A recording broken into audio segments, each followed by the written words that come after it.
that's why when I've been doing the Zoom calls, I'm doing it like my Sunday morning, right? Which ends up being Saturday for everybody else. So then most people are home to be able to attend. You know what I mean? So yeah. Okay. Yeah, it's fun and games doing the time zone thing. Hi, Jamie. Welcome. Hey, Jamie. So I have YouTube going on and I have the Zoom, and we're just gonna run with it. We have you guys, and it's gonna be awesome. Mm-hmm. And we have somebody else coming in, so that's great. Hi, Nikita. Welcome. So, right, we were just saying, for those of you that were following us, we were just saying that today is my 10-year anniversary. I've owned Lotus Wellness Center for 10 years. I've been in the healing business for 10 years, which is like amazing to me. So I just wanted to like do a service tonight and talk to people who are starting businesses, who are in this professionally. Whether you want to do this full-time, part-time, half-time, I just want to know like what you're feeling and how can I help? And Rob's just here to kind of buffer questions back and forth as well, because his business, he's been in it for 7 years. Mm-hmm. So what comes up for you guys? But as I told you at dinner tonight, if it weren't for you opening up your business, I would not be here today. That is true. I'd be off on some bike tour someplace. Uma, could you tell us about the first years? About the first years of owning Lotus Wellness Center? Like when I was home? Yeah. About working out of your house, That's a good question. So one of the things about me starting my business is I never took out a loan, which I know is like what everybody says not to do. Like you're supposed to take a loan and get a business consultant and write your business plan. I didn't do any of that, guys. I was living literally day by day. And my mom has this thing where she says living within your means. And that's what I was doing. I was living within my means. So what that means is that whatever I made it work. My first year, I worked 3 jobs. I worked Lotus Wellness Center, which was literally me, myself, and I in my house. And I worked at a chain spa. And then I worked at another chain spa. Adriana said, I never took out a loan either. Good girl. Good job. Yeah, I just never believed in putting myself in unnecessary debt. And it just was like, if I'm going to do this, I need to do this in a way where if it doesn't work out, then I could just cut my losses, walk away, and not have to worry about it. So the first year I worked 3 jobs. I worked at 2 chain spas, and then I also worked my business, and I was tired the whole time. I'm in a lot of groups on Facebook where these entrepreneurial groups, and I try to offer as much help as I possibly can. I also coach young people that are young in business, not young in age. Hi, hello. Carolyn. Hey, Carolyn, hi. On YouTube. So I also coached people on their businesses and whatnot. And one of the things I noticed that's really interesting to me is how much people complain about how tired they are. Mm-hmm. And I was like, you're gonna be tired. I remember I read this one post in one of these entrepreneurial groups, and this girl was complaining because she opened up her business and then her family didn't support her, and she felt like they should have supported her. And then she was complaining because she had a storefront, which I will tell everybody who's interested, don't do that. Don't ever take out a storefront until you have like enough money coming in. Don't take out a storefront. And then she was talking about she had to go with a client. She couldn't be at the store. She had to close the store and then go with the client. And she was complaining about that. So I wrote in and I told her, I was like, in the beginning years, you got to scramble. Like you have to just do what you got to do. And what I'll tell you guys is in the beginning, I didn't have any boundaries. If a client wanted to see me at 10 o'clock at night, they were going to see me 10 o'clock at night. If a client wanted to see me 7 o'clock in the morning, they were going to see me 7 o'clock in the morning. I did what I had to do. Hi, Mike. Hey, Mike. Mike Perry. Oh, this is this one. Oh. Do you still have your turkey racing equipment for sale? The saddle and your Lucky Crash helmet. Mike, I actually let that go 3 weeks from last Wednesday. Yes. They paid me $1 million, so I went ahead and let it go. I just couldn't wait for the 1,000,001. Thank you so much for your offer. I don't know what that is or what that's about, but Neither it's do I. clearly for Rob. Yeah, it's for me. So with the businesses, it was a lot of hard work, and I will tell you that I didn't have any boundaries in the beginning because I was hungry, is really what it was. I was hungry, and I wanted to work really hard to make my business succeed. As time wore on, I was able to relax a little bit more, actually have a schedule. Mike Perry says, you only finished second place last year in the turkey racing Olympics. So you said, Well, I think Mike, I only finished second, but at least I was on top of you because you were third. Good luck to you this year. And you were selling your turkey. Who is Mike Perry? I don't know who Mike Perry is. Okay. I thought this was like one of your friends. It's not one of mine, but I'm glad to go back and forth and banter. But Mike, we're really having a great night. We're celebrating Uma's 10 years in business. Oh, I deleted him. Okay. I pretty much deleted Mike with the turkey racing and the helmets and whatnot. That's why we do Zoom, because we kind of know who we're talking to. So that's what I will tell you guys is it's really hard because when you're starting a business, you have to think about the fact that right now the market is saturated. I don't care where you live. Mm-hmm. Wherever you look, you can throw a stone and there's a Reiki healer or there's a psychic or there's a medium on every corner. So what makes you different? What makes you stand out? That's what you have to look for right now.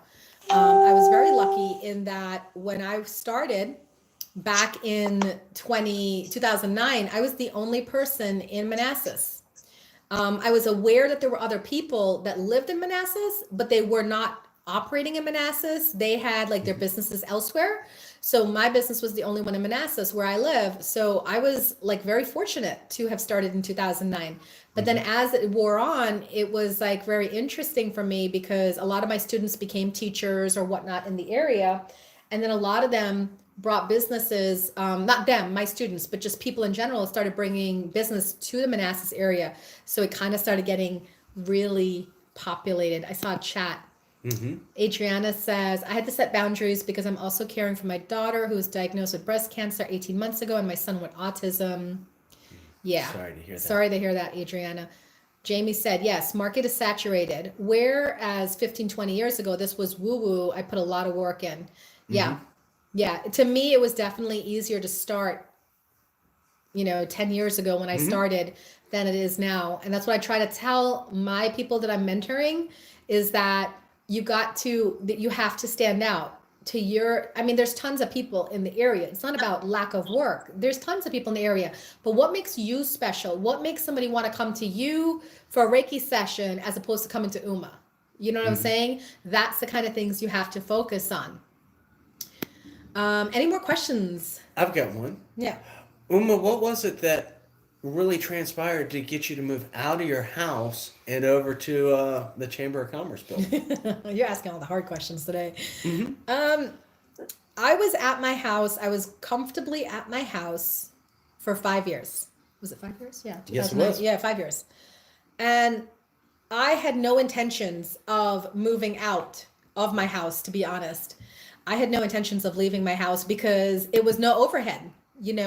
So what I was doing was I was enjoying having classes in my basement. I have a large basement. In fact, my basement's larger than the place I'm renting right now. I can hold way more people in my basement. Mm-hmm. But what happened was I was teaching a class one night and I went upstairs to my main level to lock the door. Even though some people hadn't showed up, we were going to do like a meditation or a yoga class, something we were doing, but it required us like having to start on time and close the door. People couldn't like disturb us. And I walked outside just to see if anybody was walking up before I locked the door. And I was amazed because my whole street was strewn with cars. And then I was like, oh my gosh, all these people are here for me. Mm-hmm. And then Spirit kind of put it, but then they can't see you, Rob. Well, I'm not the star of the show. You are the star of the show. This is your 10 years. You gotta come I can move over and I can come back. I can move over. I can come back. Move over, I can come back. So So when I walked outside and saw all those cars, I had Spirit put the insight, your neighbors love you now. They're not going to love you if this keeps happening, because literally you could, like, there was no room to move. There was so many cars. Amanda says you two are so cute. Oh, thank you, Amanda. And that's when I decided, okay, let me look into renting a place. But I had fear about that because, of course, when you work from home, if you have a slow week, have a slow month, whatever, you don't have any overhead. But when you have a rent, regardless if you have a slow month or slow week, you got to make that rent. So I found my first place I moved into was a very small room. It was in a government building.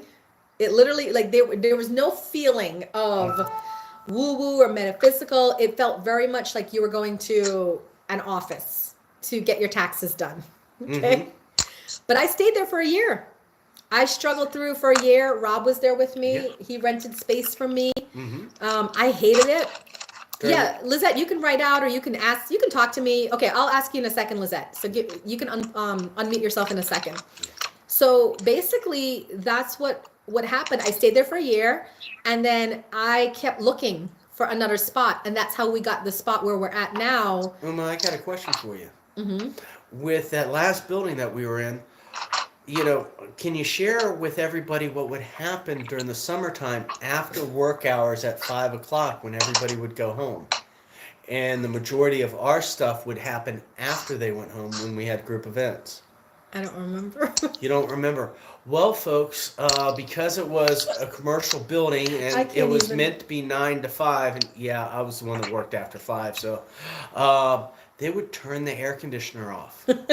Oh, I forgot about that. So all of a sudden we would have we would be 15, sweating. 20, 30 people in this conference room, Whew. and we would all be sweating. It would be sweating. The other thing that Uma found was that on the weekends, they would have these Indian wedding ceremonies down in the basement, They had a hall. and you would hear the thumping on the 3rd floor. They had a hall that they rented out on the weekends. So I learned so much more about Spanish quinceañeras, of course, the Indian weddings, just the regular old weddings, the Jewish. It was hilarious. I was like, oh my God. And we're trying to, like, now inhale, and you're hearing thump, thump, thump, thump. And you're like, exhale. Nightclub, thump, thump, thump, thump. It was a hot mess. Okay, Lizette, yes. What's your question, love?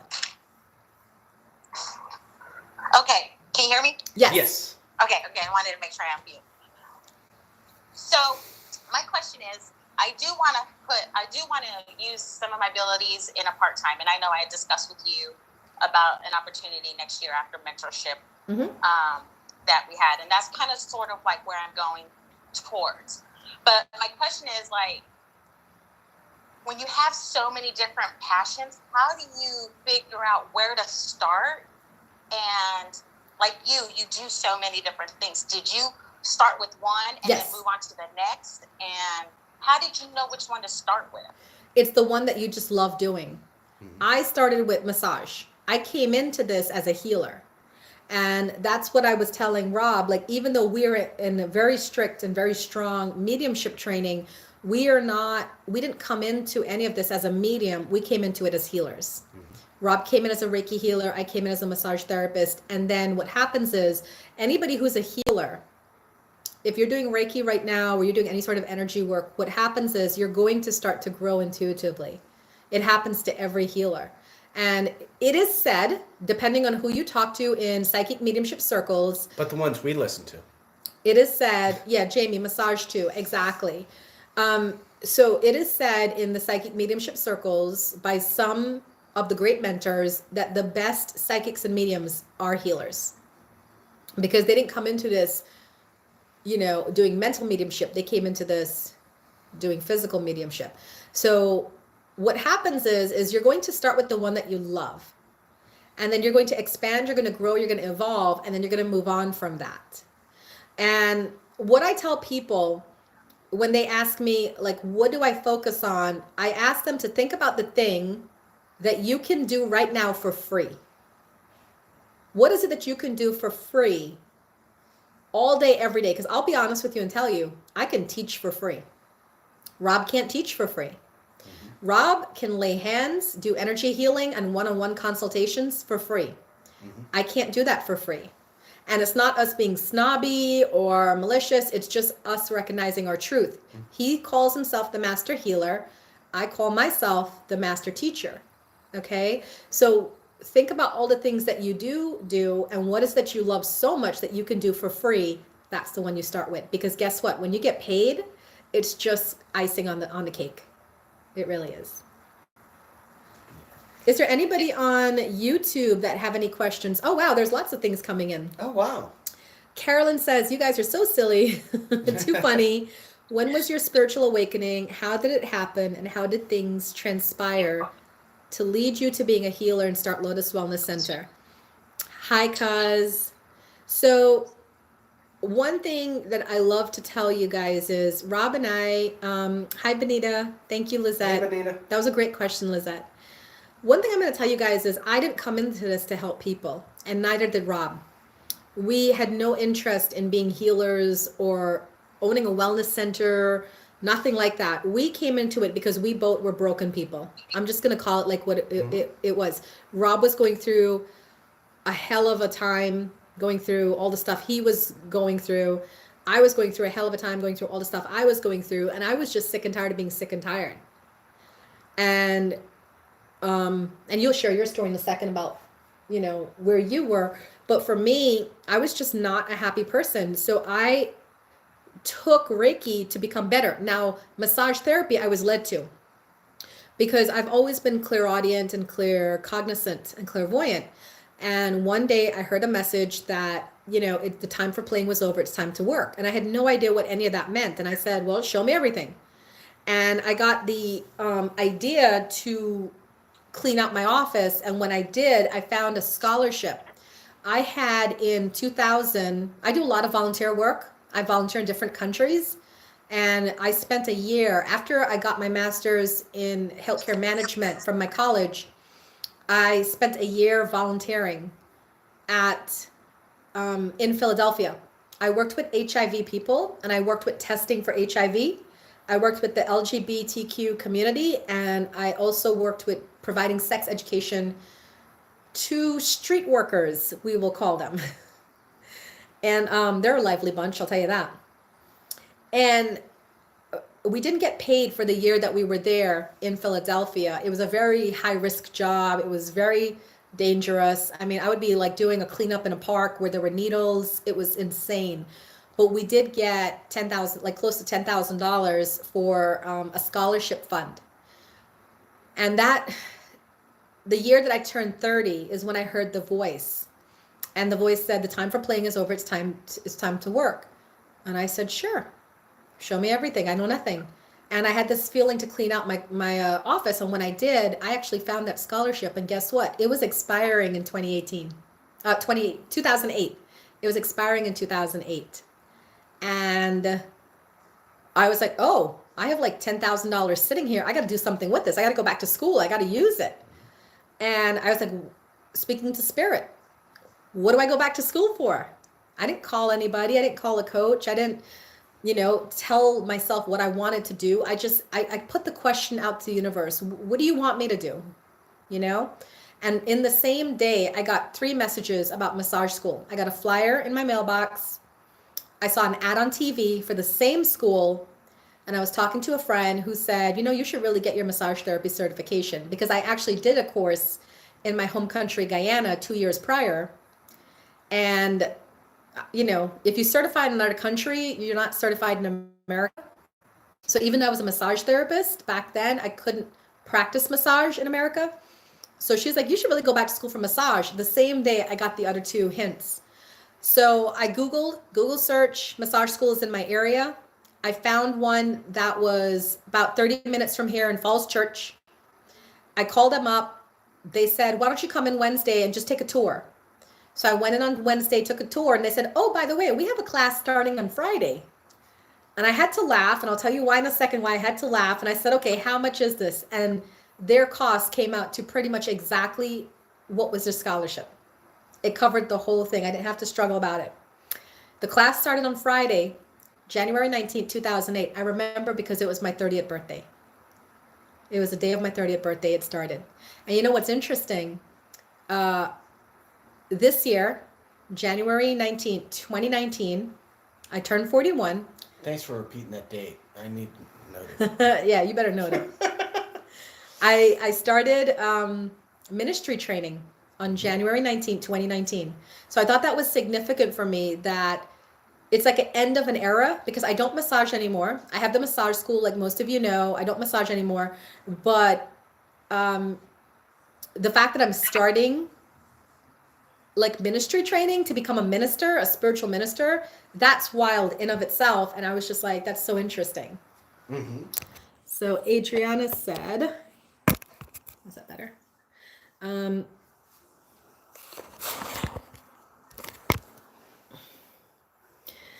Carolyn, that's amazing with so many signs. Yeah.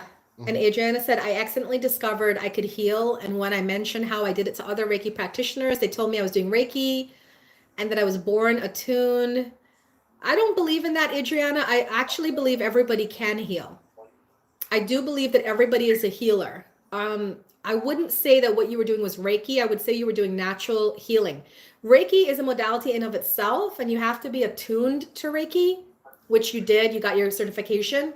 But Rob was a natural healer. I mean, tell your story about you being, was it 9 years old? Oh, Or 7? I think I was not 8. But basically, I'd been out running around, and just like a normal kid, I sprained my ankle and I hopped inside and everything. And I believe I was watching the show Kung Fu with David Carradine, and he was doing all the ancient Chinese stuff and talking in parables and everything. And I kind of had an epiphany, and that night I went up, I lied down in my bed, and I put all my energy on my ankle, and I woke up the next morning running. And what was really unique is that was 8 years old. My daughter did the same thing for another kid at 8 years old. So I do believe that there are some healers that it's just naturally innate, and we brought it back into this world.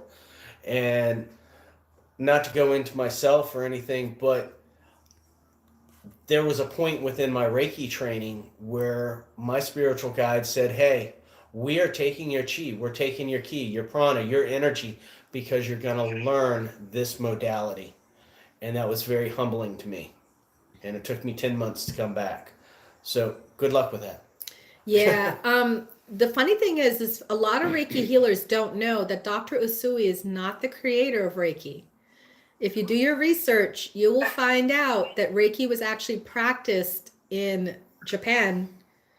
At least 2 recorded incidences of people were teaching and sharing Reiki before Dr. Usui came on the scene. So he's the creator of Usui Shiki Ryoho, which is the lineage I teach and Rob teaches.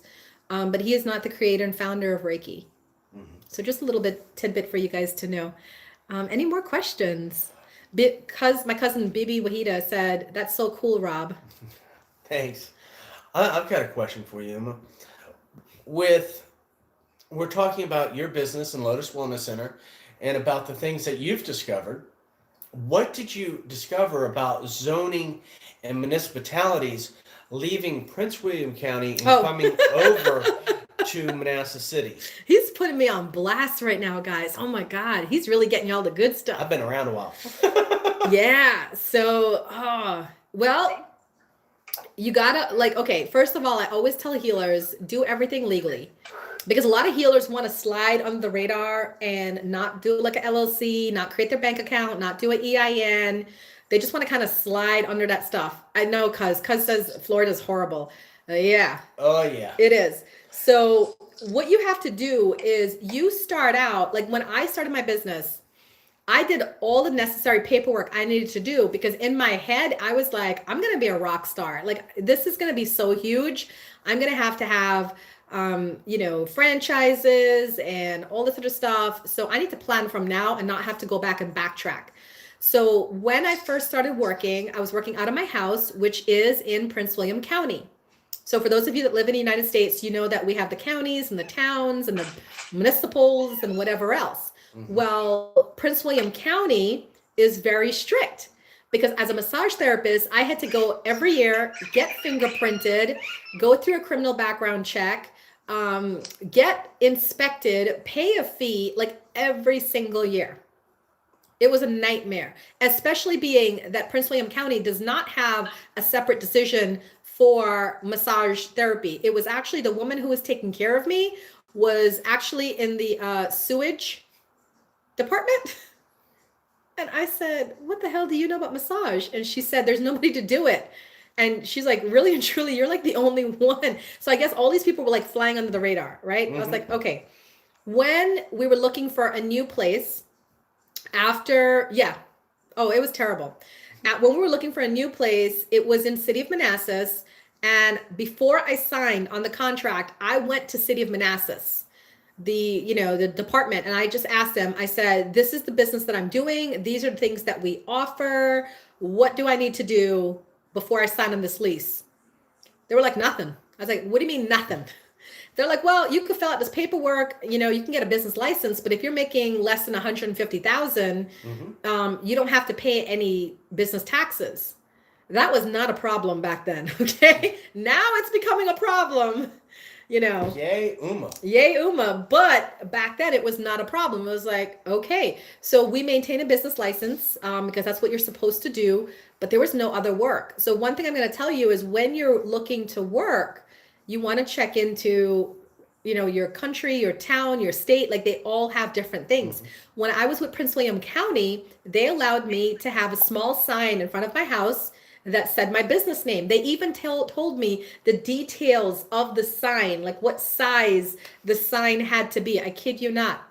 And I found the perfect measurements, created the perfect sign, said Lotus Wellness Center, put it in my front yard.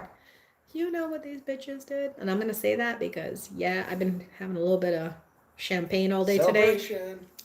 My neighbors complained to the board, the HOA board, about they don't like my sign, it's distasteful. It was a cute sign. It was not distasteful. So this is what UMA did. All right. UMA decided to show up. I've never been to the board meetings. Didn't care. And I decided to show up to the homeowners association meeting. And I told them, I said, according to Prince William County, I'm allowed to have this sign. I filled out, and I brought the 13-page book that I had to fill out the application form and showed it to them. And they said, well, we don't allow signs in our neighborhood. You can't have the sign. I said, okay. Well, every single neighbor who has the little home security sign, ADT, Brinks Home Security, I want it out. I want it gone. Because if I can't have a sign, they can't have a sign. Let me tell you, for 2 years, I was the most hated person in the neighborhood, but I didn't care because I got my way. Because they could have either given me my sign or they could have make everybody remove the sign. They were so stubborn. They made me get rid of my sign. So now the whole neighborhood had to get rid of their signs. I would get dirty looks everywhere. That didn't stop though, because this is UMA for you. Okay. Don't test me. Do not test me. So after that incident and everybody hated me in the neighborhood because they had to remove their little ADT and Brinks home security signs. Then elections came up for the board. You know what this girl did? Oh, I totally applied and won. I became the vice president on the homeowners association board. Sat there for 2 years. Yes, I did. So yeah, they snookered you. That's my little story, pretty much. Who's laughing?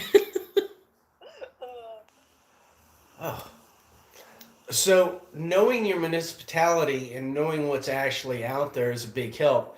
And one of the things that I can share just from being a Virginian and being a business owner is Virginia sets their guidelines, and this goes through most every state. The state can set their guidelines. The municipality that you live in can make them stricter, but they cannot make them less. And then if you're living in, let's say, you're living in Virginia and it's Fairfax County and you're living in Fairfax City can actually put on top of Fairfax County more regulations. So a lot of times, if you notice, if you're going by a place to get gas, the gas is more expensive in a city or a township because they're adding on top of the state and the local county. Just a little tidbit. Yeah. So these are great questions, guys. Thanks. Anything else coming up for you? Oh, that's Katrina. Sorry. Okay. My cousin said, mic drop. Yeah. Yeah. So anybody want to unmute themselves, ask a question, type it in? What do you guys want to know? So, Uma, what do you think one of the biggest trials and tribulations that you've gone through in the last 10 years has been? I'm going to answer that in a second. Adriana says, also important about public liability insurance. Yeah, we both have insurance. Mhm. Yes. Chris says, Fate says she's taking notes on how to be fierce. How to Chris, what? how to be fierce. Yes, Faith, you need to be fierce. You need to go for it. Okay, listen. Absolutely. Don't let nobody push you around, and that's a lesson for every person here. Because for me, I'm gonna say it. I've had to fight a little bit hard because I am a woman, and I am a woman of color in this country. So things have not come easily to me. I've always had to fight. Now, that doesn't mean if you are a white man or a white woman, you don't have to fight. Like, you have to know your worth and not let people push you around. The fighting comes naturally to me because I've been doing it my whole life. You know, if I walk into a boardroom with all men, which I've had to do, they don't take me seriously. If I walk into a boardroom full of older people, they don't take me seriously. So, Faith, yes, you need to fight. Oh, Wahida, you're now on Zoom. I love it. No, you're changing up on us, are you? I know, because yeah, for those of you that are on YouTube, if you want to come over to Zoom, you can find the link in the meetup. We just posted the link, so you can just click on it and come into the Zoom, because this is where everybody seems to be today. So, what did you say? What were your biggest trials and tribulations within the last 10 years? Oh. Keep it to 3, please. No more than 3. You're gonna make me like so emotional right now. By the way, I've been drinking champagne all day, just to let y'all know. So if you see this little glass come up, Yeah, I that's what's drove to happening. dinner tonight, folks, okay? Yeah, he did. He totally drove me to dinner. I've been like giving myself fun. Faith didn't see that. Yes, she did. That's making me a little bit emotional because I guess I could announce it today. Today's the best day to announce it. I'm being featured in the magazine, the Empress magazine, which I love because I always consider myself the Empress card in tarot, and you're the Emperor. So it was really fitting that I'm going to be featured in a magazine that is a nationwide magazine. I'm getting like emotional about it because it's so crazy how God works. It's just so crazy. And this woman reached out to me. She loved my story. She was interviewing women all around the world, and she's like, you were here when I was in that interview. Yes, I was. And I was so nervous. I didn't know if I was going to get it. And she was just like, I have to interview other people, but you have one of the spots. That was like, those were her words, her exact words. She was on speaker. Yeah, it was something else. But I had to fill out my interview today with her, and she asked me the same question. Thanks, Benita. She asked, what was one of the toughest things you've had to deal with over the years? And it's interesting because I've been through physical abuse. I've experienced beatings and, being hit and all that. I've experienced sexual abuse. As you guys know, I was, molested as a child. I've experienced mental abuse, pretty much as people know, being in relationships with narcissists and whatnot. Quit talking about me. I know you're talking about me. It's always about me. It's always about Rob. Yes, it is. That's a true story. But to me, the hardest thing in my life is betrayal. It really is betrayal. I have helped so many people personally and professionally. I just have a giving heart, and you don't have to look at me to see that. I've been volunteering since I was 10 years old. When my dad would give me allowance, I would take half of it for myself, and half of it I would give to 2 orphanages. That's just something within me. It's called Bhakti in yoga. It's the path of service, which ties into my life path 9 and Rob's life path 9. We're here to serve. Thank you, Adriana, for coming. And one of the things that was really hard for me was helping people who I thought, I was helping them. They were helping me. or I was just helping them out of the goodness of my heart, but really and truly they were learning how to take from me and they were watching me. And I've had on more than one occasion people say to me, "Oh yeah, I know what you're doing because I'm watching you." And I was like, "What do you mean you're watching me?" And you remember that? It was so strange. And there's people literally in the community right now that are studying me. They're watching everything I do, how I post, when I like literally when I post. This one woman said to me, "Oh, what did she say again? You know what I'm talking about." She said, she This said, one I don't remember right now. yeah, because There's been a lot. yeah, she owns a center, and she was like, "Oh, I'm watching everything that you're doing," but it sounded so sinister. It was kind of weird, and I was like, I told her right off the bat, I was like, "Don't do that. You're not here to be me. You're here to be you." So I've had a lot of people come to my class, take my handouts, or not even the handouts, but like look at the way I put together a class, and then go and reteach it. But they never succeed because, you know, what Spirit's channeling to me is for me to teach. And you got to tap into what Spirit's channeling to you. Chris Gates, right here, he's putting together this amazing class on grounding. Oh yeah. I told him right off the bat, I was like, "Chris, trademark, copyright your work because it's insane. Like, I know that's meant for Chris to do. Yeah. And I know he's going to do really well at it. It's going to be an amazing class, but there's just people that just, you know, they just want something else and they want the quick fix or the quick way to it. I remember when I first started, actually, for those of you that are in my meetup group, it's interesting. It's called the Lotus and the Light. The funny thing is, it never used to be called the Lotus and the Light, but this is how beautiful God is. When I started, I called my meetup group Manassas, Reiki, Yoga, and Meditation. That was what I called my meetup group because all I was doing was Reiki, Yoga, and meditation. And I started off back in 2009, Manassas, Reiki, Yoga, and Meditation. Well, there was a girl that came in literally 5 minutes from my house. She lives 5 minutes from my house. And she said, she called her group Manassas, Reiki, and Meditation. She couldn't do yoga because she wasn't a yoga teacher. And then what happened was I didn't even know about it, but my students were joining her group because they thought it was me. They thought I created another group. And then they came to find out it wasn't. Actually, you joined it and you told me. You were the one that told me. I forgot about that because you went to her meetup. And you know, what I say to you guys is like, you can get upset, you can get angry, you can fight, or you can just follow the energy and you can just go where Spirit's directing you.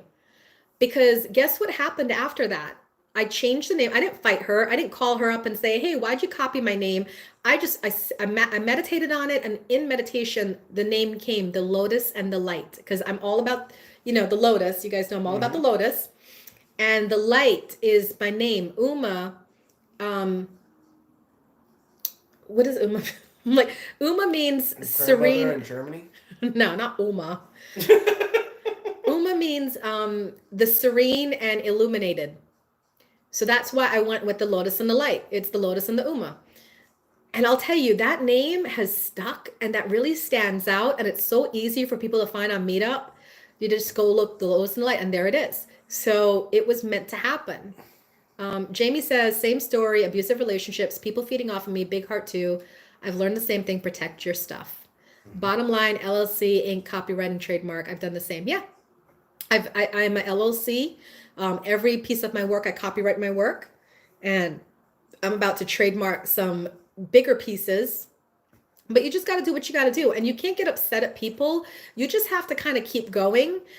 They always say imitation is the sincerest form of flattery. So I've just kind of like learned to, what I do is I cut people out of my life. It's just what I do. It's like, okay, there was this one woman recently who was copying my work and we had to sit down, Rob, myself, and someone else. We had to sit down with her. She was crying. I was upset because I really liked her. You know, she was a really nice person. And then after that whole sit down, she went ahead and copied another thing of mine, but we knew we were like done. And she still wants to like hang out and whatnot, but we're never going to go back there because the thing is like, if you can't see or you don't have the ability to see what you're doing to people, especially me and Rob and the people here at Lotus, then that is irresponsible. And we don't need irresponsible people to be in our inner circle. That's just the way I look at it. So if I could jump in real quick while you're reading that, Yeah. is for everybody out there as you're coming down this path, understand, yeah, everybody wants to imitate. Nobody is really creating the newness of who they are. If you take Tony Robbins, he will tell you that he is taking the old, putting new verbiage on it, and making it his own. I've had my stuff taken. Had a woman sitting in my boundaries class a couple years ago and said, "Do you mind if I take notes? Because I'm going to copy this and reteach it." I thought she was full of shit, pardon my language, but she did.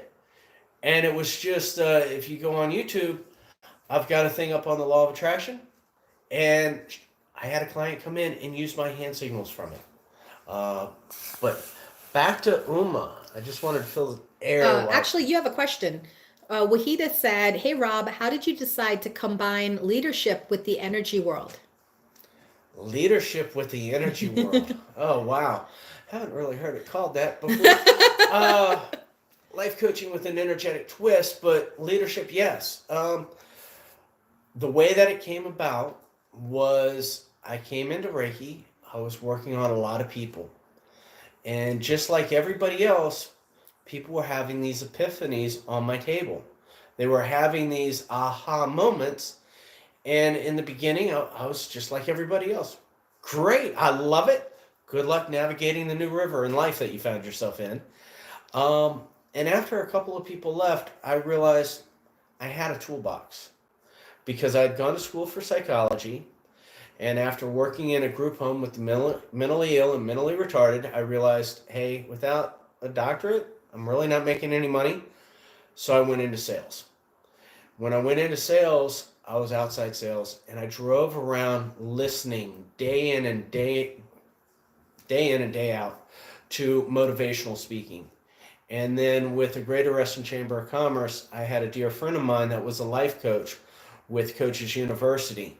And I said, you know what? I can do this. I can take what I've learned, twist it, and I went into life coaching. But as you all know, with owning businesses, after leaving the industries that I was in and opening up businesses, I ended up just not really being that mentor and that life coach anymore. But when all these people were getting up off my table and I realized I had the tools to really help them navigate the waters that they were now in, because the veil had been lifted, they're now seeing what's going on. I was like, let me bring this back in. And that's really what started the Your Path, Your Journey, and the 5-week challenge, was marrying my old self with my new self and helping to move people forward. But as Uma said in the beginning, I never came into this. We didn't come into this to actually be working with people. Yeah. She baited me at Reiki 2 and said, you know, my master Steve Murray said that I should work on 20 people. I said, I'll do 40. And I started working on people, and I was taking care of my stepfather who was ill, who passed away a couple years ago. And I realized at that point, I got so busy doing it for free that I wasn't taking care of him. So I actually started having the people that were coming over bring home-cooked meals for my stepfather. And that was the payment.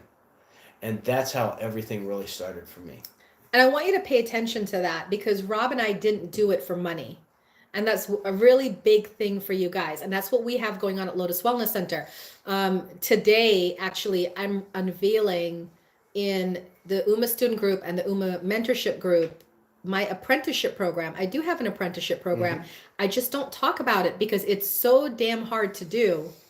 And there is no guarantee of money coming in. It's not about money. It's you. I got to see, if I mention money in there and I see people start doing all this stuff on the mentorship or the apprenticeship program because they know money is coming, I'm like turned off.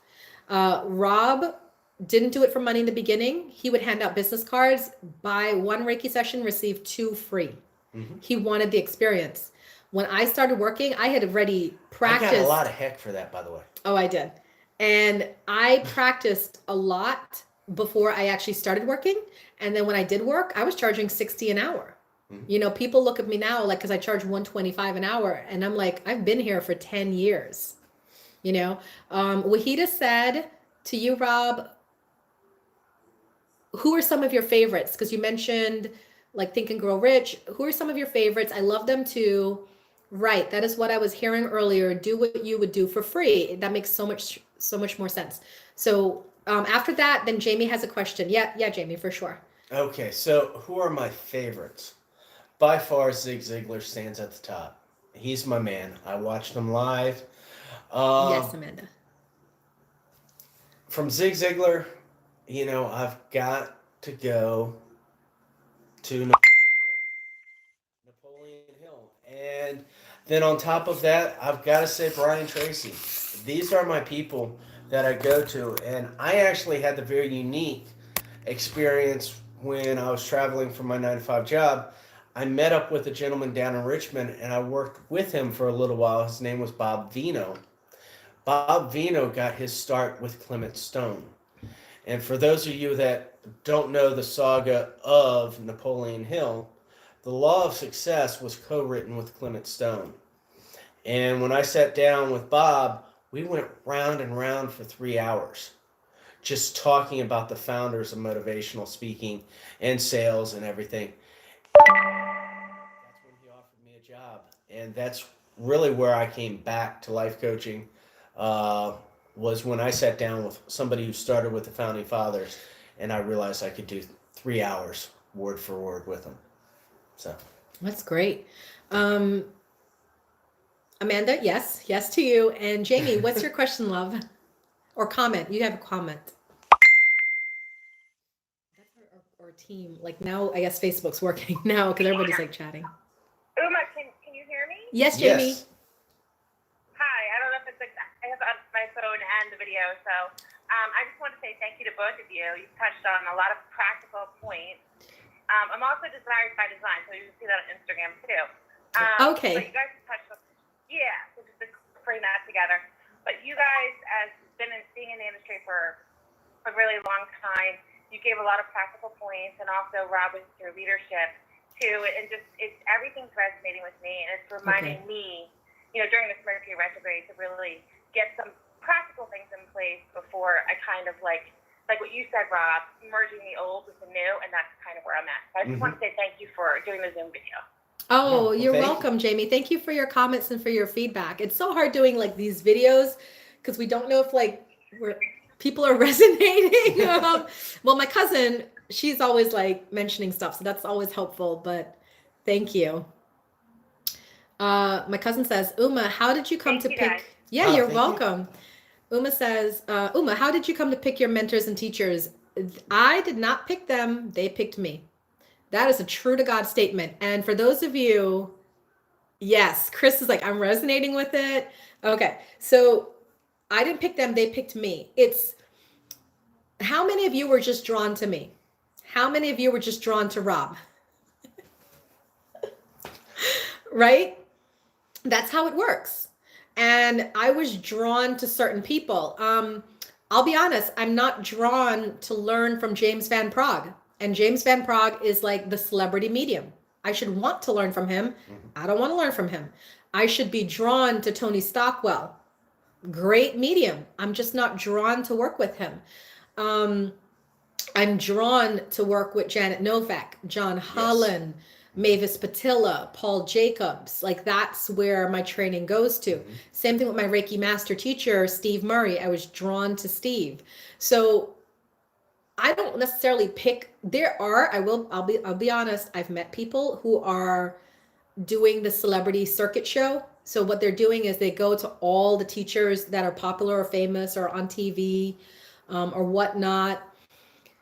But I don't do that because if you're spending money, and usually it's a lot of money you have to spend in these classes, like we're in a mentorship program where we each have to pay $2,600 for a couple of months. And that's not even like I've had to take a 4-day class this year that was $1,600. So it's a lot of training. But the thing is like you have to go where you feel drawn to. And with my students, I always tell my students that learn from me, sure, but you have to also learn from other teachers. because you have to see what's out there and you have to resonate or not resonate with me or other teachers. You got to find your way. You know? I want to jump in there real quick, Yeah. Bill, because it's nice that you're telling people to learn from other teachers and everything. But the one thing that I want to share about Uma is that she's going out of this area. She is learning from the greats. And when I came into this, I actually had to barter almost and beg and plead for Reiki 1 because I couldn't afford it. I was Yeah. really broke, going through bankruptcy, losing 2 companies, a house, and I'm just going to stop there. But there's people out there, Uma, that they don't have the ability to go elsewhere. And the beautiful thing is you're going elsewhere, and you've got a way of capturing the knowledge from these greats and giving it back to the people that are local. And I think we all ought to applaud you for that. Look at a kiss. He's so cute.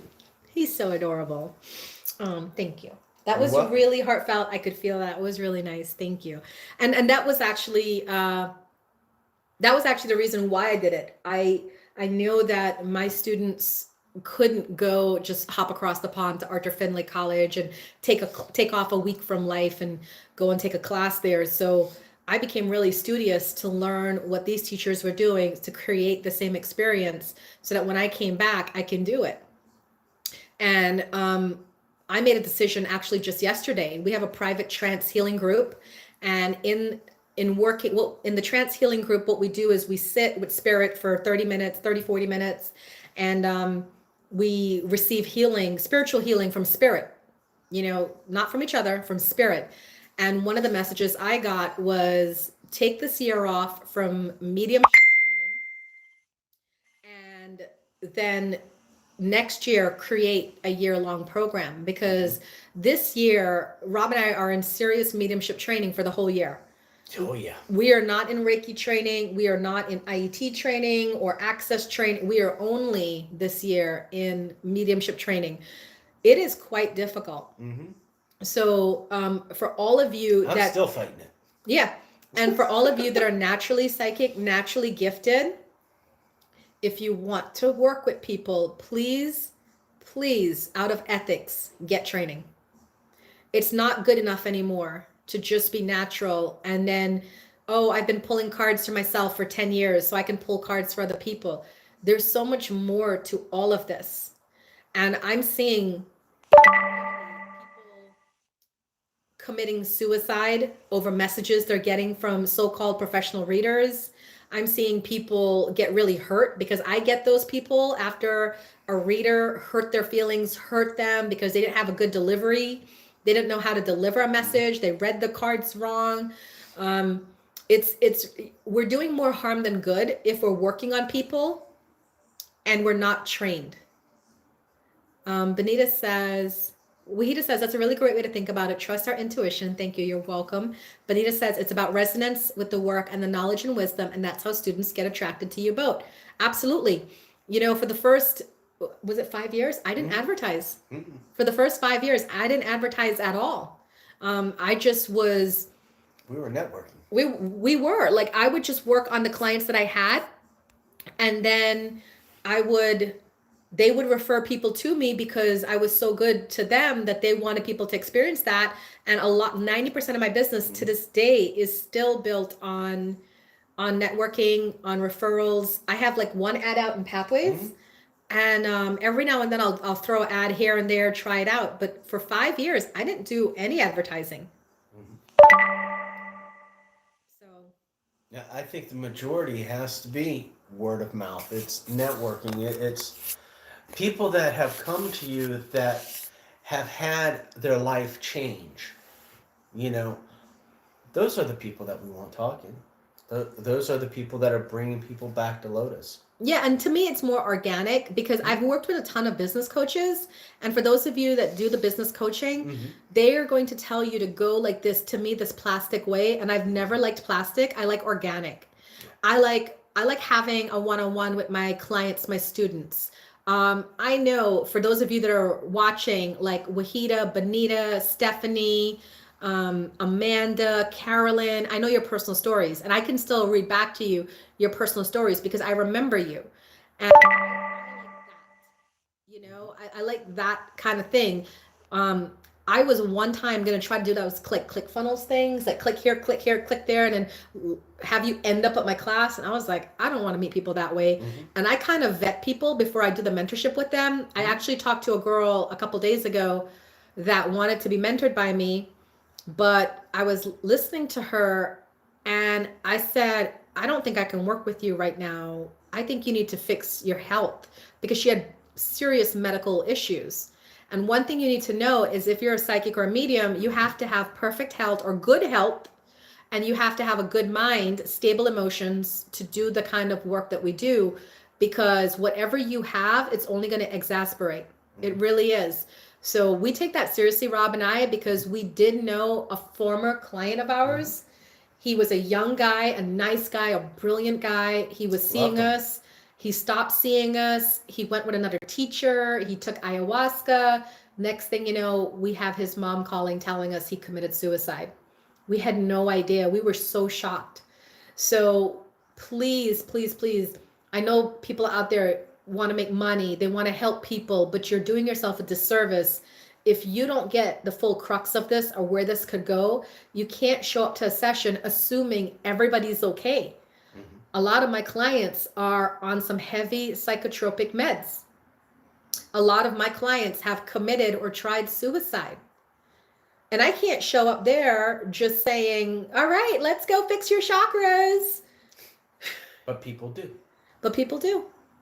And we can't do that anymore, right? Like we have to take into consideration what is going on. We have to see the whole picture. And if you don't know how to see the whole picture, don't do it. Just don't do it. Benita says, thank you for the reminder on ethics, maintaining health and a mental emotional balance. You're welcome, love. Wahida says, LMAO. Hi, Jen. Jen says, hello. Hello. Hello, Jeremy Smith. Amanda said earlier, beautifully put, Rob. And this person, Tony Follows the Majestic Christ, says, Yangjin Lamu, growing up in poor mountain area as a shepherd girl on Tibet, is really a yoga master. That's beautiful. Legendary ethnic lady is the best yoga master in her country. That's wonderful. So congratulations to her. It's really, you know, to become a legend, it's just doing what you do with love in your heart, with ethnicity, with ethics, not ethnicity. What's that? With I was going to ethics. say, I've got none of that. I can't claim it. Nope. They took that from me. Oh, what did I say that was Cardi B, Jamie? I totally am like girl crushing on Cardi B right now. Yeah, she is. What did I just say? Did I say something that Cardi B said? Because let me tell you. Don't worry. Next month, everything will be I'm realm. it a little bit. Just the way you came off. Can you hear me? Yeah. Amy. Just the way you came off, and just you were. I know when you're on testimony and you're on fire. Because I watched on Instagram, and you're just like. So when I did the massage years ago, I always did a very thorough, almost half-hour clinical intake. And so many people don't do a clinical intake, whether you're doing, not clinical, but a thorough, the whole picture. And I just want to say, Okay. Cardi B, but Okay. You thought you were bringing it through, so thank you. I adore Cardi B. She's half, yes, she is half Latina because she's half Dominican Republic, but hello, she is half Trinidadian. So y'all need to hear that because I'm Guyanese. And Trinidadians and Guyanese, we're like the same. So, you know, yes, Wahida, you didn't even know Wahida. Wahida's like now about to fall out. You need to start watching Cardi B because that's why she sounds so messed up because she got the Spanish accent, the Caribbean accent, and then she does this, which I do, and I have to stop that because I started hearing her do it, and I'm like, I got to stop that because I do that too. There you go. I didn't want. Don't worry. Next month you will be back to saying everything is part of a realm, because the Game of Thrones is coming back. Oh my God! Yeah. Last month everything was a different realm. Because we were watching Game of Thrones like to catch up for April, and yes, I was talking about everything in realms. But I'm a total empath, and that's how empaths work. It is kind of crazy. Yeah, she's opening up a strip club. I'm there. I am so sorry. I said the other day, do you guys remember on the I said the other day that you know, when I go to church these days, because Rob sometimes likes to go to church and I'll go with him. And I said, it's like I'm going to a strip club. I got to have all these dollar bills. And people, right. And people were like, what? I ain't heard that one yet. Right. And I I'm leaving said, your ass at home. I said, no, because when you go to the, when you used to go to church, it just used to be the tithe, but now it's the tithe. And then they pass around the basket again because it's, you know, the church fund. Then there's always some schoolhouse project or a roof project. And then there's the volunteer trip to Guatemala. Hello. So I just started bringing a bunch of dollars because I was like, when's this coming back around again? We got to fill up. It's all for Jesus. Jamie said, bring in my prayer clot. Yes, child. Say my Hail Marys. I'm kissing my cross. So, yeah. I mean, it's a strip club. It's a church. It's the same thing. Jen said, Amanda says, can you go into what kind of physical healing a person could experience with trans healing? Oh, a lot. Oh, that's like, oh, that's a whole conversation of itself. You go ahead for that one. Okay. What kind of physical, yeah. When it comes to coming in, whether we're talking about trans healing or healing, because I can advertise trans healing, I can advertise Reiki. Everything I do falls within the realm of just healing, and Uma's the same way. I've had people come in and say, oh, it was a relaxing time. I've had people just have things no longer be there, just completely gone. People have sat down even at pathways with all the loudness going on for 10 minutes, and a woman stood up and gave me twice what I was asking for because she had been in pain for 30 years. And she was no longer in pain after 10 minutes. We never really know. I had a gentleman come into my house last year. He had really broken his finger, and he didn't have insurance. And they said, we're going to put this cast on here, and you're going to wear it for 2 months. And at the end of 2 months, we'll put a new cast on it. And if it hasn't healed, you're going to have surgery. While I actually had my hands around him, and I was actually just hovering, we both heard a click, click, and we looked at his finger, and I said nothing. He left. He came back a week later. He had been to the doctor, and it had fused together and healed properly, and he didn't have to have surgery. So, Amanda, anything could be fixed with trance healing. We don't know because it's spirit working. When you get a trance healing or a spiritual healing session, the practitioner is there, but we are not really there. So what we've been doing in our trance healing circles, which I think is why she asked, because we were talking about that. Okay. What we do is I lie on a table, and then we have 7 people around me. And what we do is Rob puts me in a trance first. So I have to be away, in a sense. And then after I'm away, and he knows how to check for signs to know that I'm not there. And then when I'm not there anymore, he'll go get everybody. They'll sit around me, and they sit for about 30, 40 minutes. And spirit comes in, and working through my body, they use my energy. They use my body as a kind of an anchor. And then they bring healing to me and to everybody that was in the room. So that would be trance healing. The practitioner goes into a trance, allows spirit to come in and work through them. So let me see if I answer. You were going to poke me in the eye there. Amanda says, when do you think the trance healing will be available as a regular service? Or is it very much in the trial stage that it will be a while? No, there's lots of trance healing happening. In Europe. It happens a lot because we learned about it too, that the mediums over in Europe love to do trance healing. So it's practiced a lot. People just, like Rob and I offer trance healing. When we say spiritual healing, if you book, if you book a spiritual healing with him or a spiritual healing with me, it's pretty much trance. But the way we do it is differently. I don't know your process, but my process with trance healing or spiritual healing is when a person comes in, I pray over them, I chant over them, I anoint them with oil, and then I sit at the head of the table. I go into trance, I lay hands on them, and I tapped out. I don't know what else goes on. There might be some tuning forks in there before I go into trance. And then I tap out until the end of the session. And they tell me, when I've done that for people, they tell me that they feel people's hands on them. That's not me, of course, because I'm at the head of the table, and they'll feel like people at their feet, people rubbing their hands. If any of you have had trance with me, can you like talk about your experiences that you've received? Because it's quite powerful, Amanda. It definitely is. Jen says, I want a spiritual-based yoga massage business worldwide so I can travel a lot. Is that doable as a business? Why not? Sounds tiring. Like, would you go worldwide if you could? You know, Jen, I see visions of myself doing that. I see visions of me doing it worldwide. And the way I look at it is I'll get there when I'm ready. About 3 or 4 years ago, I had people coming to me to do like a radio show, to do a TV show, but I wasn't ready. I didn't feel like, I felt it was going to be unnecessary strain on me, my kids, Rob. So I didn't take it. So if you get a situation where you're offered to do that and you can do it, do it. You know?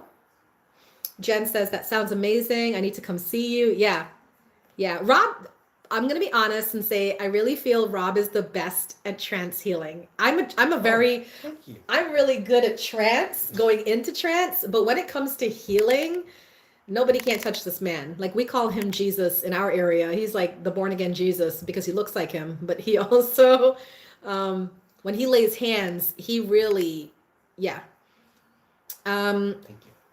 Jamie said, what kind of insurance do you use? Like me, with so many modalities? EMPA. Yes. EMPA covers everything. Everything. Wahida, what is the difference between healing at Reiki 1, 2, and 3? I am at Reiki 1.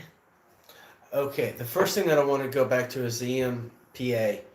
Is if you don't have it, look into it now, because I've got to renew with them, and they just came back and said, hey, look, if you don't renew now, there's some changes coming up, and some of the things that we have been offering, we're not going to offer. Wait, what are you talking about?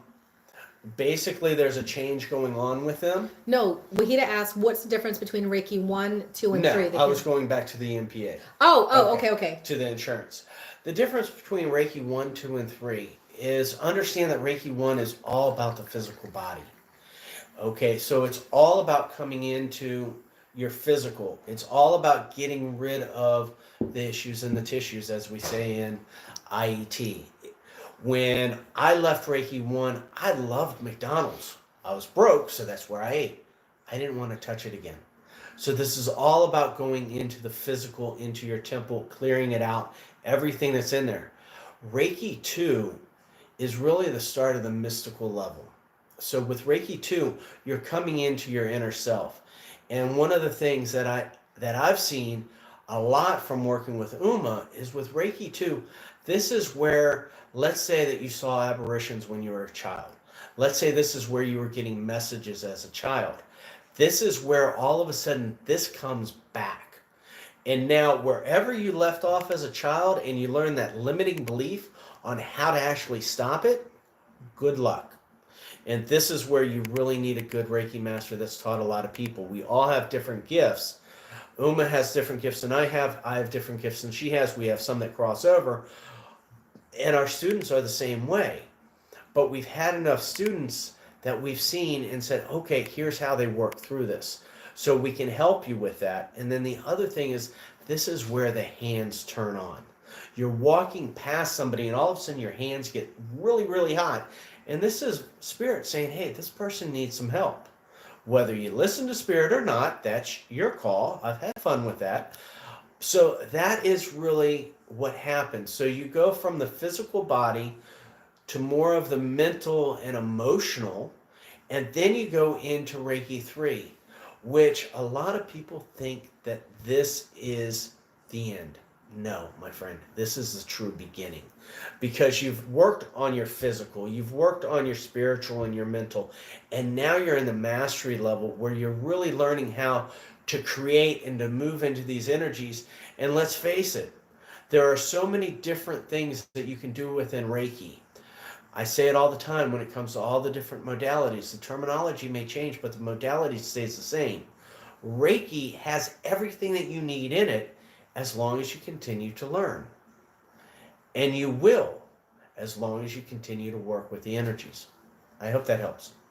Chris, I love your feedback, Chris. He had a session with me and he said, I definitely feel people working on me during mine. I had a long running issue get mostly resolved. Biggest thing I remember is that someone at my feet was pushing energy up, and Uma said she felt it too. So it wasn't my imagination. I totally remember that, Chris. I hardly remember sessions because, like I said, I've worked with now over 9,000 people. But there's some things that stand out, and I'll never forget. I was working on Chris. I had my hands on his head, and this energy just surged through his whole body, coming up from the feet. And I was like, "What is that?" And then he told me he felt the same thing. So that was really interesting. Wahida said, "Bro, I am so glad I asked this question. I did have those as a child. Good to know to expect that. Thanks for the clarification. Hot hands are my fave. Awesome." And then we had. Jen says, that sounds amazing. I need to come see you. Does it have to be done in person? Actually, I'm going to be honest and say it does not have to be done in person. But if you're not going to do it in person, you want this guy because he is the best long distance. I taught him, but he is better than me at long distance healing. He made a girl pregnant. I tell people that all the time. My boyfriend got a woman knocked up By the way, twice. two. Yeah, he knocked The up third one had a two. miscarriage. Right. So he knocked up 3 women long distance. I love it. It wasn't me. It was their husband. You're pulling Shaggy now. They had a limiting belief that I removed. Right. So he's good at it. So if you know anybody who needs to get pregnant, call my boyfriend because he will make them pregnant. Trust me on that. It was really good that you did that. But yeah, Jen, contact him for a session. What he would do is, you're in Canada. He's over here. I think you guys are on the same time with us now that we changed our clocks back. So what you would do is you would set an appointment with him. He would go ahead and channel the energy to you. And then at the end, he'll do a Zoom call with you, kind of like how we do, or just call you by phone and, talk about what he picked up in the session while he was channeling to you. Oh, still 2 hours difference. Okay. She said she doesn't need to be knocked up. But there's lots of other things she needs. Good to know. I don't like doing that either. Yeah. Amanda says, I love that. I would be interested in that, not only for myself, but for my dad as well. Rob, does the person have to be open to the possibilities in order to benefit? My dad can be skeptical. I do not work on anybody without permission. I'm better at handling, I'll be honest. That's one of my fortes is if you have somebody who is skeptical, non-believer, bring them to me. Because I have a way I've found in talking to people. I don't know why. I've had a lot of women bring their husbands to me. And I have a way of talking to people. And then at the end of the session, their husband's coming to see me more than the wife. Because they were like, it's really helping. Things are changing. Things are shifting. And they still don't understand it. They can't grasp it. But they're noticing things are shifting. So yeah, I would probably say, Amanda, if you ever want to do like a double session, Rob and I could work together where like Rob works on you, I work on your dad, and we could be at the studio in separate rooms. You know what I mean? We could do that for sure. And Wahida said she's so glad she asked that clarification. So we're getting down to the end of our time together. I just want to thank you guys. Thank you, Fred Rogers. I want to thank everybody for tuning in. It always warms my heart that you guys show up to these spiritual discussions that Rob and I host every month. It's honestly, it's a way to get free consultations. It's a way to get free coaching because, we charge like $125 an hour for this kind of stuff. So And I just heard about somebody charging more than us. Stop. He did. He just found that out and he's all over the place with it. Wahida says, Uma Rob TV. Yeah. Said I would have to work on convincing him. Absolutely. We would love to see you guys together and to work with you together. But here's my last thing. Jen said, I'm definitely going to contact Rob. This sounds amazing. Glad I caught this. Thank you both. Yeah. Rob can work with you on your schedule. Benita says, these discussions are so enriching. I always look forward to them. Thank you. Thank you. Here's what I'm going to leave you guys with as we sign off. I've been doing this 10 years. Rob's been doing this 7 years.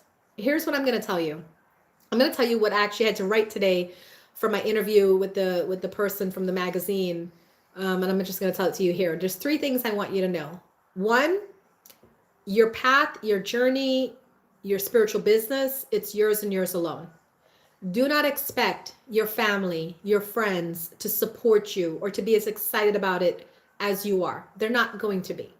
And it's unfair of you to judge them because they are not as excited for you as they should be.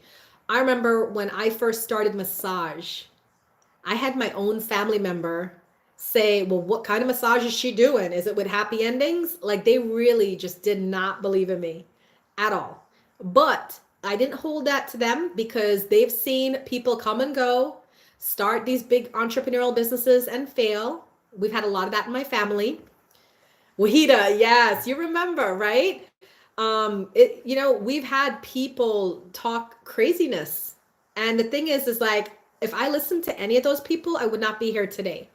You're doing this for yourself.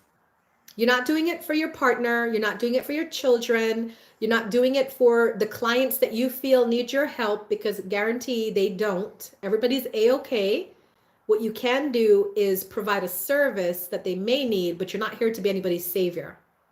All right? So that's the first thing I want to tell you. You have to be okay traveling this road alone and not be upset at people in your life because they're not supporting you. Like, let that go. Okay? The second thing I want to tell you is that it's going to be hard. And if you are struggling more than you are having fun, this may not be the path for you. And I'm not being mean. I've just seen a lot of people come through the years. In 10 years, they've accumulated a lot of debt. I had this one woman that I knew accumulate so much debt. It broke up her marriage. She went into bankruptcy and she had to fly out of the state and move in with her mother. Okay? So I'm not trying to be mean. I'm being honest. If you are struggling, maybe the spiritual path was calling for you to be a self-healing for you. So you can heal and process and grow and then go back out in the real world and do something else. So just be aware of that, okay? And the third thing I want to tell you is that everything really should come easily to you. I've not had to struggle in certain ways that people talk about struggle. Like I said, I wanted to go to massage school and then $10,000 just magically appeared. I wanted to become a Reiki healer to heal myself, and my teacher magically showed up. I wanted to go to an ashram to become a yoga teacher when my Pat took me there, and a scholarship magically showed up, money magically showed up, and babysitting for my children magically showed up. When you are in alignment with who you are and what you're meant to do, everything will flow. It will just flow. If you are fighting all the time, you have to really face this decision. Is this path really for me, or am I forcing something and it's not fitting? All right. So I just wanted to throw that out there. I want to thank you guys so much for supporting Lotus Wellness Center. I know a lot of you are new. I just had a class this Monday and Deb was in the class, and believe it or not, Deb has been with me since 2009. So I still have people who have been with me for 10 years. And to me, that's such a big testament to the work that you do. More than money, more than fame, more than magazine articles, is the fact that you can say that you had a client from 2009 and they're still here in 2019 and they're still supporting your business. So I wish you all well. I wish you all peace and happiness and joy in your life. And I wish that whatever it is that you want to do, it is in alignment with why you are here and what you're doing. And may we all be blessed. Do you want to add something to that? Oh, geez. I don't know where to start. No, I don't. I just want to say have a great night. And thank you all for joining us. And it's an honor and a privilege to be here with Uma and with you all. You all are the heart and soul of what we both do. Yeah. And thank you so much for letting us into your life and trusting us to help you to evolve and become who you want to be. All right. Thank you, Jen. Thank you, Amanda. Thank you, Steph, Wahida, Benita, Helen, Chris, everybody else who's on the call. Thank you guys so much. Have a blessed night. And please come out this weekend. Please celebrate with us. As you guys can see, I've been celebrating today with my champagne. I've been drinking champagne all day today. So please come on out this weekend and celebrate with us. Oma, could you tell us about the lineup for this weekend? Oh yeah, that's a good idea. Friday night we have Reiki share, and we're going to be participating and sharing the love and in doing Reiki 7 to 9 at the studio. Is on Friday. Saturday we have free classes all day from 9 a.m. to 5 p.m. at Lotus Wellness Center in Suite 101. I think we kick it off with yoga with Katrina at 9, and then 10 o'clock it's like meditation with Danae. I can't remember the lineup, but it's all on Meetup. Mm-hmm. And then, so Rob and I are not going to be there until 1 because we have our ministry training. Our class is from 9 to 12. So we're going to get there about 1. Rob has a class. I forgot your class's name, but it's on blockages.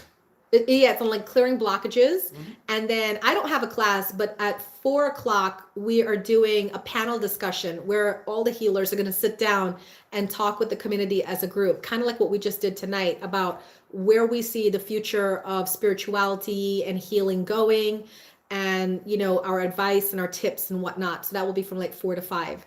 And then Sunday, we have a healing clinic from 12 to 4, which is for anybody who wants to receive free healing. If you would like to volunteer, if you do Reiki, IET, access bars, tuning fork, or any other modality that you're certified in, and you would like to donate your gifts, please contact me. I will link you to Katrina, who is the facilitator. We need some more volunteers. We have 6 already. We need another 6. Oh, 4 to 5, Pamela's doing angels. So 5 to 6 will be the panel discussion. Thank you, Helen. Thank you so much.